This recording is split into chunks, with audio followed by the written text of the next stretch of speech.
Okay, let's continue tayo, no? May na may nalibanan tayong isa, babasahin natin, okay? May nalibanan tayong isang scripture sa Psalm din, okay? Sa awit at kanta rin, no? Psalm chapter 6 verse 2 to 6, okay? Psalm chapter 6 verse 2 to 6, okay? Yan ang babasahin natin, no? Psalm chapter 6 verse 2 to 6, okay? Here is the message, no? Here is the message, no? Have mercy upon me, O Lord, for I am weak. O Lord, heal me, for my bones are vexed. Okay? Vexed, okay? Verse 3, my soul is also a sore vexed, but thou, O Lord, how long? Okay? Verse 4, return, O Lord, deliver my soul on, save me for thy mercy's sake. Okay? Verse 5, no? For in death there is no remembrance of thee, no?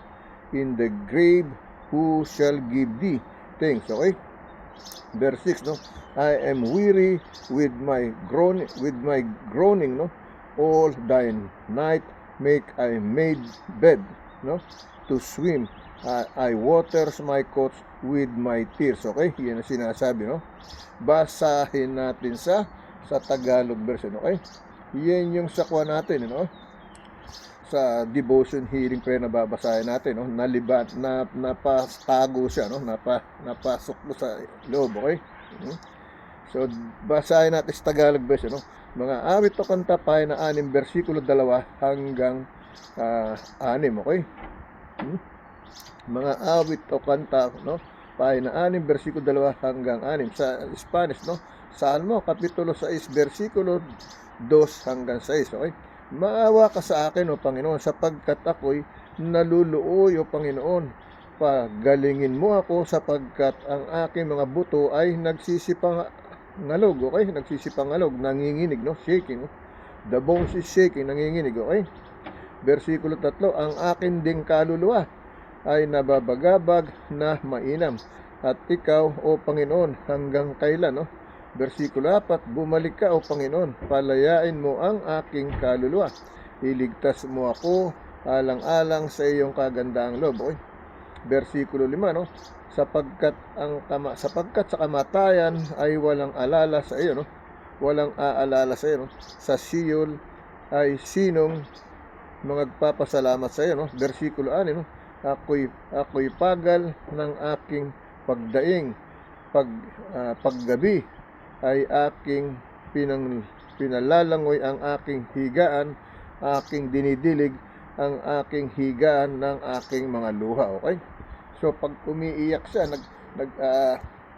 it says in English, no? I am weary, my groaning, no? All the night, no? Make I my bed to swim, no? I water my coats with my tears, no? Naliligo siya sa luha, ibig sabihin, okay? Kapag siya naghihinaing, okay? Nanlulumok. So, babasahin ngayon natin tong devotion healing prayer, okay?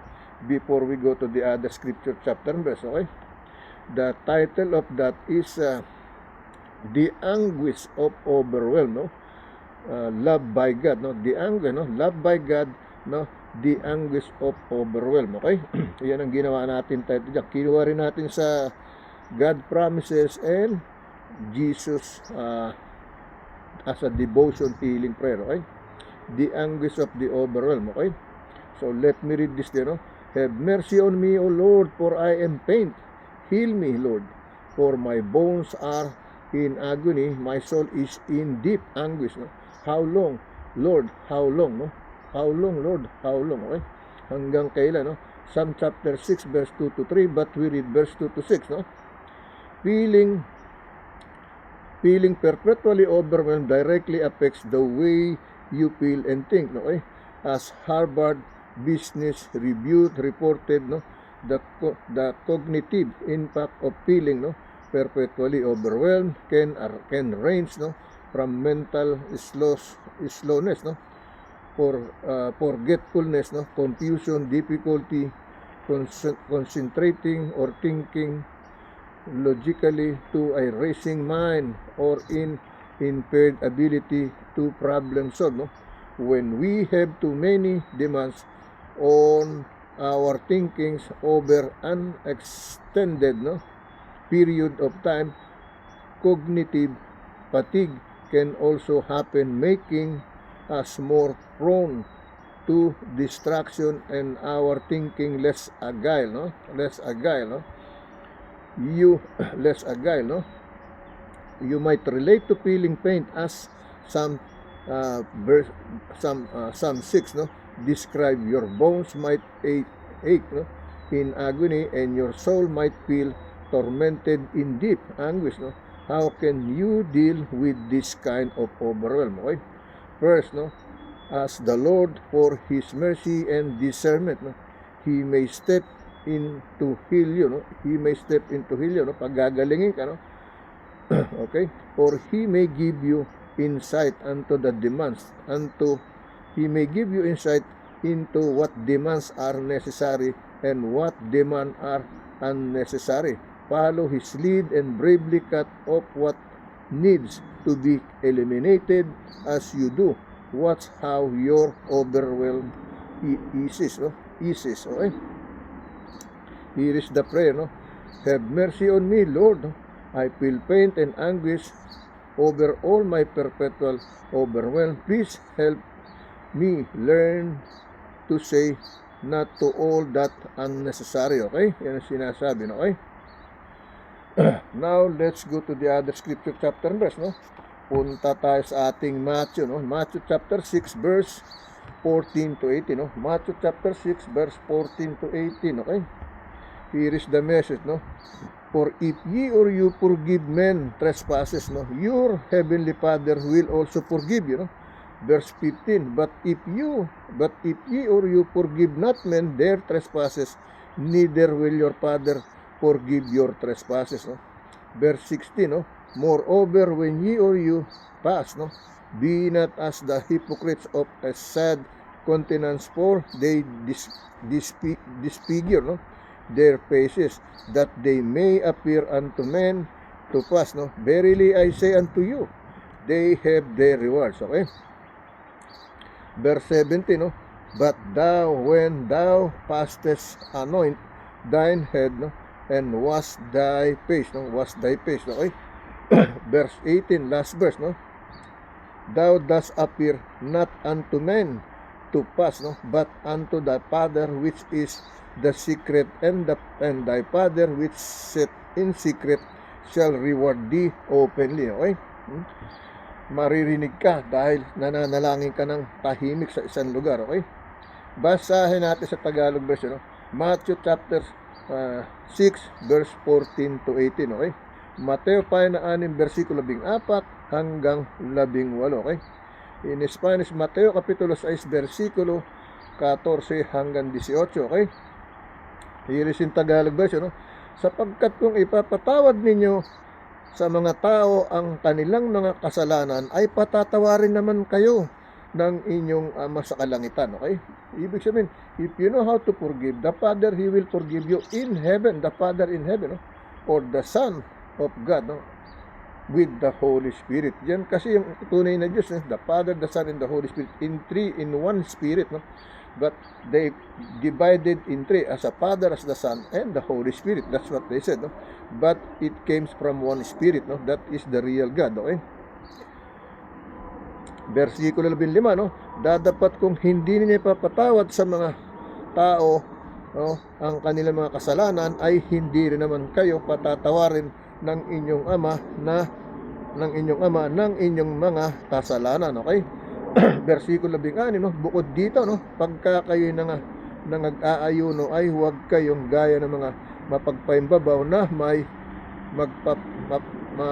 mapapanglaw na muka, sapagkat kanilang pinasasama ang mga muka nila upang makita ng mga tao na sila'y nang-aayuno. Katotohanan, sinasabi ko sa inyo, tinatanggap na nila ang kanila'y ganti. Okay? Versikulo 17, dadapat ikaw ay sa pag-aayuno mo ay langisan mo ang iyong ulo at hilamusan mo ang iyong mukha.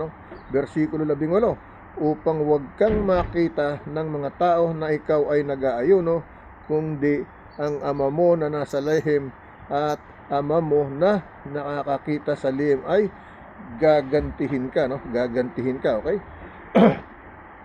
Yan ang sinasabi, no? Now, let me read in Spanish, no? Let me read in Spanish, okay? Okay, let me read in Spanish, no? Mateo capítulo 6, versículo 14 hanggang 18. Porque perdonáis a los hombres sus, no, ofensas, os perdonará también a vosotros vuestro Padre Celestial. Okay, versículo 15, no? Mas si no perdonáis a los hombres sus ofensas, tampoco vuestro Padre os perdonará vuestra ofensas. Versículo 16, cuando ayunéis, no seáis austeros como los hipócritas, porque ellos demodan sus rostros para mostrar a los hombres que ayunan. De cierto os digo que ya tienen su recompensa. Okay, versículo 17, no? Pero tú, cuando ayunes, hugue tu cabeza y lava tu rostro, no? Versículo 18, no? Para no mostrar a los hombres que ayunas, sino a tu Padre que está es secreto, y tu Padre que ve en lo secreto di recompensara en publiko. Okay? Yan ang sinasabi ng ating Mateo Kapitulo 6, versikulo 14 hanggang 18. No? Now, let's go to the other scripture chapter and verse. Okay? Punta tayo sa John. Okay? Punta tayo sa John. Okay? John chapter 14 verse 6 to 10, no? John chapter 14 verse 6 to 10, no? Binalik natin yung kahapon, no? Remember what we shared this yesterday, no? And then I bring it back again to remind us again, okay? Here is the message on John chapter 14 verse 6 to 10, okay? Jesus said unto him, I am the way, the truth, and the life. No man cometh unto the Father but by me, okay? Verse 7, if ye or you had known me, ye or you should have known my Fathers also from henceforth, no? Ye or you know him and have seen him, okay? Verse 8, no? Philip said unto him, Lord, show us the Father, and it's sufficient us. So, verse 9, okay? Verse 9, no? Jesus said unto him, have I been so long time with you, and yet hast thou not known me? Philip, he that hath seen me have seen the Father, no? And how sayest thou then, show us the Father, no? Verse 10, okay? Believest thou not that I am in the Father, and the Father in me? The words that I speak unto you, I speak not of myself, but the Father that dwelleth in me, no? He that the works, no? He doeth the works, no? Yan ang sinasabi, no? Verse 11, no? Sama natin ang verse 11 siguro hanggang 15, okay? Verse 11, no? Believe me that I am the Father, and the Father in me, or else believe me for the very work's sake, okay? Verse 12, verily, verily, I say unto you, he that believeth on me, the works that I do shall he do also, no? And greater works than this shall he do, because I go unto my Father, no? Verse 30, no? And whatsoever ye or you shall ask in my name, that will I do, that the Father may be glorified in the Son. No? Verse 14, if ye or you shall ask anything in my name, I will do it. Okay? Verse 15, no? If ye or you love me, keep my commandments. No? Verse 16, and I will pray the Father, and he shall give you another comforter, that he may abide with you forever, no? That he may abide for you forever, no? Okay? Ito yung verse 17. Sama natin verse 17. No? Even the Spirit of truth, no? Whom the world cannot receive, because I sit him, no?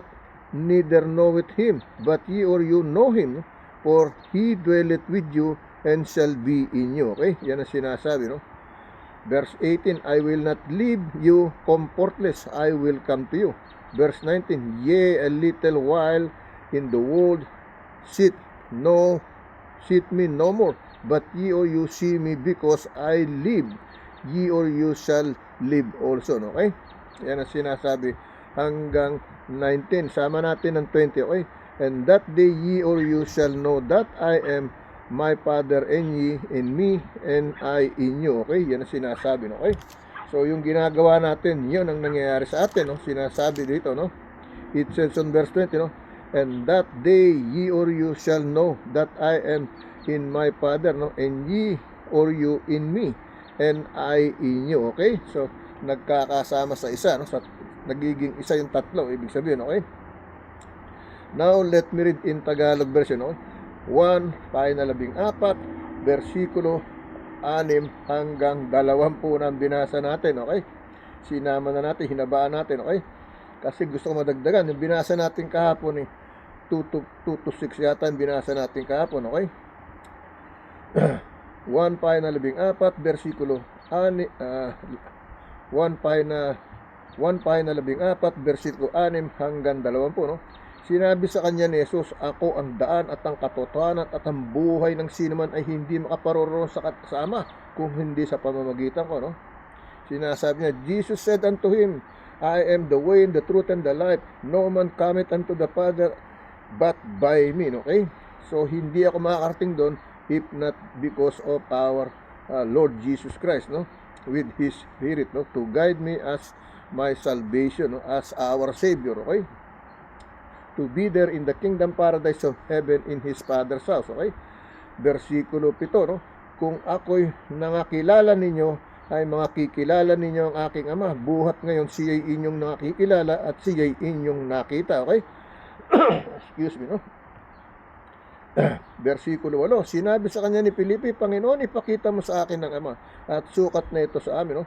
Verse 9, no? Versikulo 9, sinabi sa kanya ni Jesus, malaong panahon na ako'y iyong kasama at hindi mo ako nakikilala, Felipe. No? Ang nakakita sa akin ay nakakita sa Ama. Paanong sinasabi yung ipakita mo sa akin ang Ama? Okay?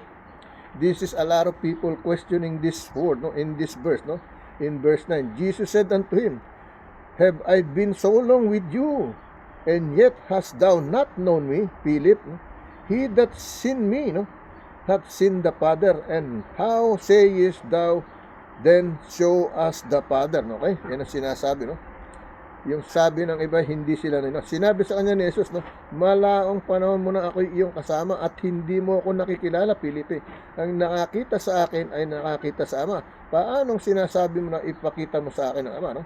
It means to say, when you see the Father on the old generation, you see the Son Jesus Christ already. And when you see the Son Jesus Christ now, you see the Father on the old time, okay? Because they are in one, okay? In spirit, not the body, no? Not the human flesh, no? But in the spirit, there are one, okay?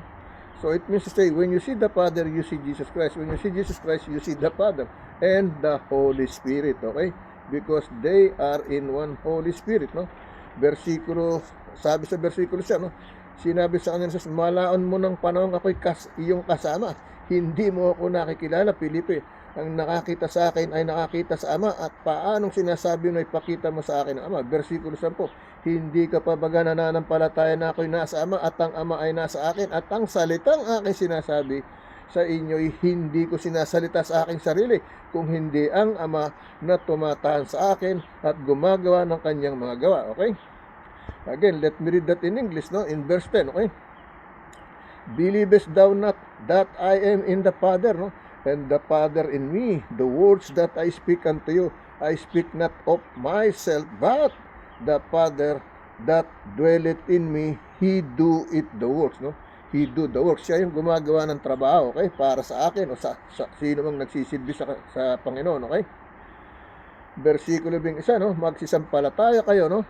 Magsisampalataya tayo sa akin na ako'y nasa Ama at ang Ama ay nasa akin, kundi kaya'y magsisampalataya kayo sa akin dahil sa mga gawain niya, no?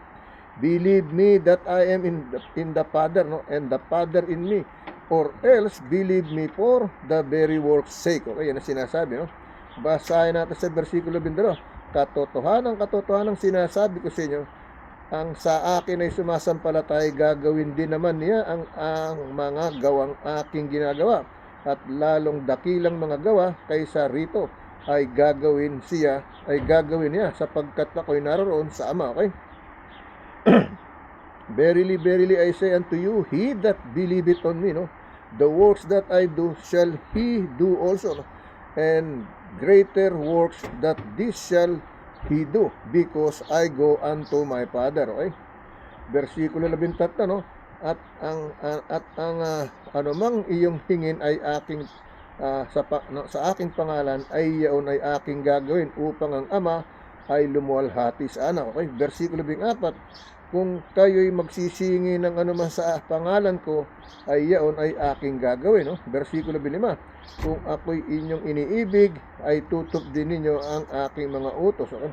If ye or you love me, keep my commandments. No? Versikulo 16, no? Ako'y dadalangin sa Ama, at kayo'y bibigyan niya ng ibang mga aliw, upang siyang sumainyo magpakailanman. Okay? Versikulo 17, no?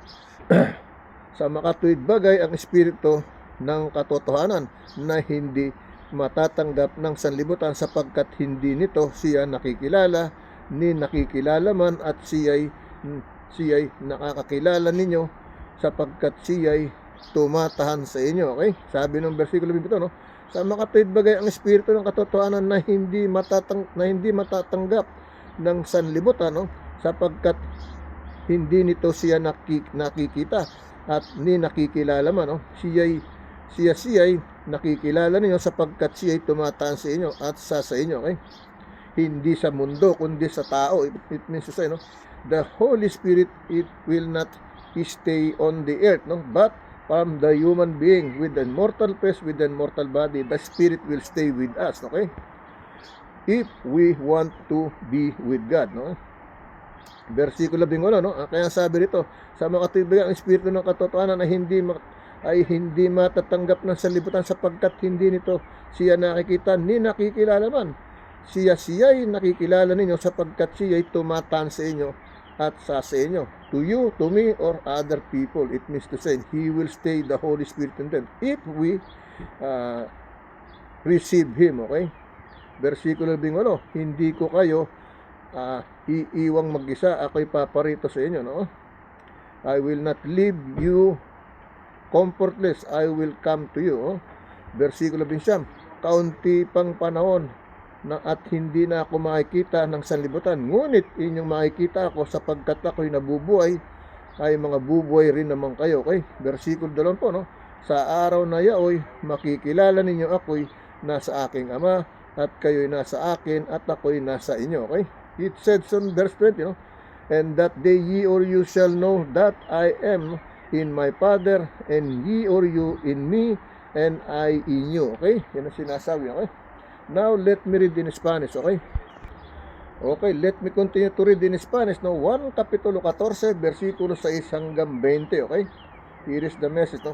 Jesús le dijo, yo soy el camino y la verdad y la vida, nadie viene al Padre sino por mí. Versikulo 7, no? Si me conocieres, también mi Padre conocerás, es desde ahora le conocieres y le habéis visto. No? Versikulo 8, no? Filipe le dijo, Señor, muéstranos el Padre y nos basta. Okay? Versikulo 9, no? Jesús le dijo, tanto tiempo hace que estoy con vosotros y no me has conocido, Felipe, el que me ha visto, ¿no? En mí ha visto al Padre. Como pues dices tú, muéstranos el Padre. Versículo 10, no crees que yo soy en el Padre y el Padre en mí. ¿No? Las palabras que yo os, ¿no? hablo, no las hablo por mi propia cuenta, sino que el Padre que mora en mí, Él hace la obra. Okay? Versículo 11, ¿no? Créeme que yo soy en el Padre y el Padre en mí, de otra manera credme, ¿no? Creedme por las mismas obras, ¿ok? Versículo 12, de cierto os digo, el que me cree las obras que yo hago, él las hará también, y aún mayores hará, porque yo voy el Padre, ¿no? Versículo 13, ¿no? Yo todo lo que pediré es al Padre en mi nombre, lo haré para que el Padre sea glorificado en el Hijo, ¿no? Versículo 14, ¿no? Si algo pediréis en mi nombre, yo lo haré. ¿No? Versículo 15, ¿no? Si me amáis, guardad mis mandamientos. ¿No? Versículo 6, y yo rogaré al Padre y os dará otro consolador para que esté con vosotros para siempre. ¿No? Versículo 17, ¿no? El Espíritu de verdad, el cual el mundo no puede recibir porque no le vi ni le conoce, pero vosotros le conocéis porque mora con vosotros y estará en vosotros. Versículo 18, ¿no? No os dejaré huérfanos, vendré vosotros, ¿no? Versículo 19, ¿no? Todavía un poco y el mundo no me verá más, pero vosotros me veréis, porque yo vivo, vosotros también viviréis. ¿No? Versículo 20, las versículos, ¿no? En aquel día vosotros conoceréis que yo estoy en mi Padre y vosotros en mí, yo en vosotros. Okay, yan sa Spanish. Okay, now let's go to the other scripture, chapter and verse. Okay, alright, dito tayo sa ating Philippians, no? Philippians chapter 4 verse 8 to 12, no? Verse 8 to 12, okay? Here is the message, no? Verse 8 to 12, okay? Philippians chapter 4 verse 8 to 12, no? Finally, brethren, whatsoever things are true, whatsoever things are honest, whatsoever things are just, whatsoever things are pure, whatsoever things are lovely, no? Whatsoever things are good report, no?